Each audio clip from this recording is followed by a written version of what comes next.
সাইয়েদনা আবু বকর বলে আমি দেখি মরুভূমির মধ্যে একটা বাড়ি দেখা যায়।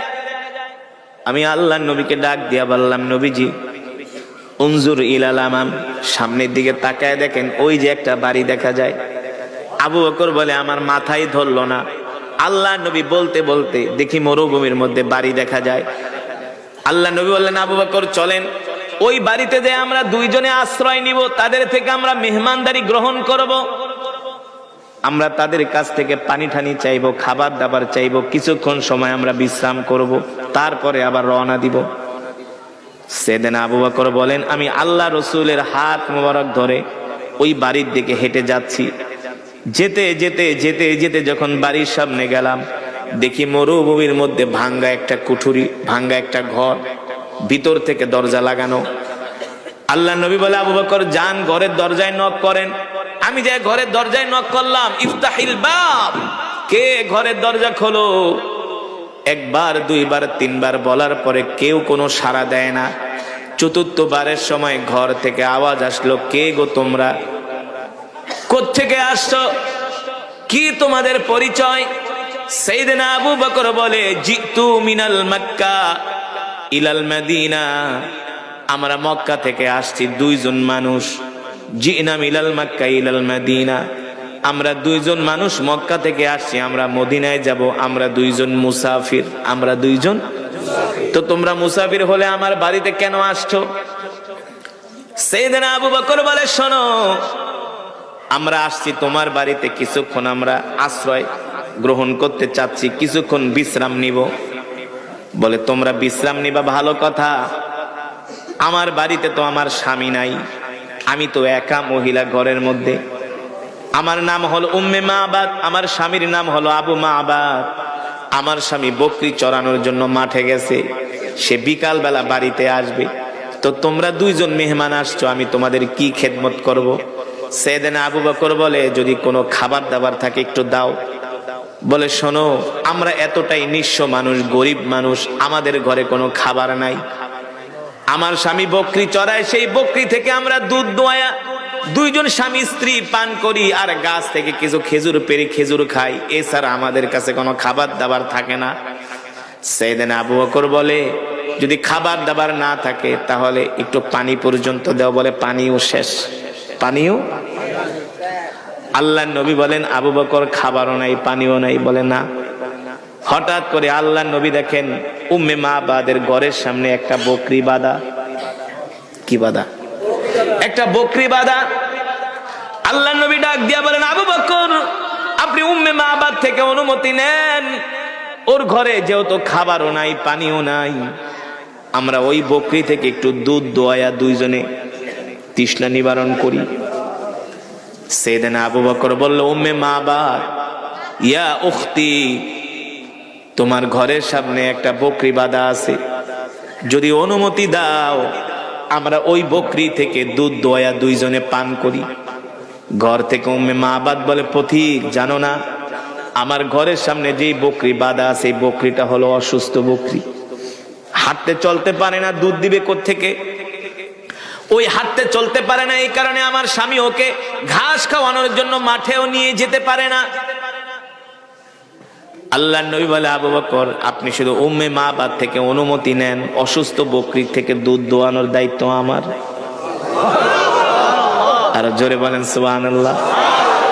সাইয়েদনা আবু বকর বিশ্বাস করেন আল্লাহর নবীর জবান মোবারক দিয়া যেহেতু এই কথা বলেছে, অসুস্থ বকরি থেকে অবশ্যই দুধ। সাইয়েদনা আবু বকর বলে, উম্মে মাবাদ অনুমতি দাও, অনুমতি দাও। মহিলা মানুষ, অসুস্থ বকরি দুধ দেয় না। আল্লাহর নবী বলে, আবু বকর আপনি শুধু অনুমতি আনেন। একবার দুইবার তিনবার বলার পরে মহিলা রাগ করে কয়, যাও পারলে দুধ দোয়া খাও, আমার কোনো আফসোস নাই। এবার আল্লাহর নবী বলে, আবু বকর দুধ যে রাখবো পাত্র পাবো কোথায়? উম্মে মাবাদ থেকে একটা পাত্র চাই আনেন। আবু বকর বলেন, সাইয়েদনা আবু বকর বলে, উম্মে মাবাদ একটা পাত্র দাও। উম্মে মাবাদ ঘর থেকে একটা সাগীরুন, একটা ছোট পাত্র দিছে। আল্লাহর নবী বলে, আবু বকর গো এত ছোট পাত্রে হবে না, বড় পাত্র লাগবে। ওই মহিলা আরো রাগ করছে, কয় তোমরা আমার সাথে মজা করো না, একে বলছি অসুস্থ বকরি, দুধ দেয় না, হাঁটতে পারে না, চলতে পারে না, দিছি ছোট পাত্র, বলে ছোট পাত্রে হবে না, বড় পাত্র লাগবে। বুঝলাম না, আমার কথা কি তোমরা বিশ্বাস করো না? সাইয়েদনা আবু বকর বলে, উম্মে মাবাদ, যেটা বলছি সেটা করো, বড় একটা পাত্র দাও। এবার মহিলা রাগ কইরা বড় একটা পাত্র ঘরের থেকে কয় নাও, ঘরের থেকে দিয়া কয় দেখি তো আমার বাড়িতে কে দুইজন মেহমান আসছে, আমার দেখার তো দরকার আছে না? উম্মে মাবাদ বলে, ওয়াল্লাহি রব্বিল কাবা, রবের কাবার কসম খায়া বলি, আমি যখন ঘরের দরজাটা একটু ফাঁকা করে বাইরের দিকে তাকাইলাম, আমার চোখের নজর যায়া আল্লাহর নবী যুবক মুহাম্মদ সাল্লাল্লাহু আলাইহি সাল্লামের দিকে পড়লো। আমি তার দিকে তাকানোর সাথে সাথে আমি আমার আর চোখের নজর ফিরাইতে পারি না। আমি এক নজর আল্লাহর নবীর দিকে তাকায় আছি আর মনে মনে চিন্তা করি, এত সুন্দর আবার মানুষ হয় নাকি? আমি কাকে দেখলাম এত সুন্দর চেহারা? উম্মে মাবাদ বলে, আমি একবার আল্লাহর নবীর দিকে তাকাই আর দ্বিতীয়বার আমি পূর্ণিমার চাঁদের কথা মনে করি, দেখি কে সুন্দর। উম্মে মাবাদ বলে, আল্লাহর কসম করে বলি, চাঁদের চেয়েও যুবক মোহাম্মদ সুন্দর। উম্মে মাবাদ বলে, আমি যুবক মোহাম্মদ সাল্লাল্লাহু আলাইহি সাল্লামের চেহারার দিকে তাকায় আমি আর নজর ফিরাইতে পারি না। তার চুলগুলো এত সুন্দর, তার কথাগুলো এত সুন্দর, তার দাঁতগুলো, তার চেহারাটা এত সুন্দর।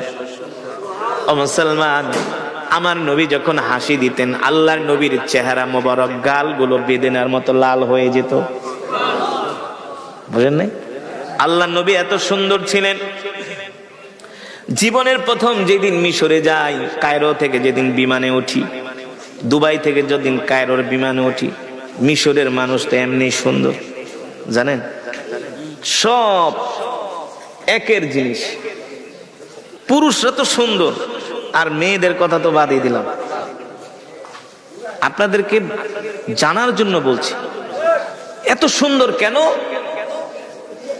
পয়গম্বর ইউসুফ আলাইহিস সালাম ছিলেন পৃথিবীর সবচেয়ে সুন্দর, কিন্তু আল্লাহর নবীর চেয়ে সুন্দর।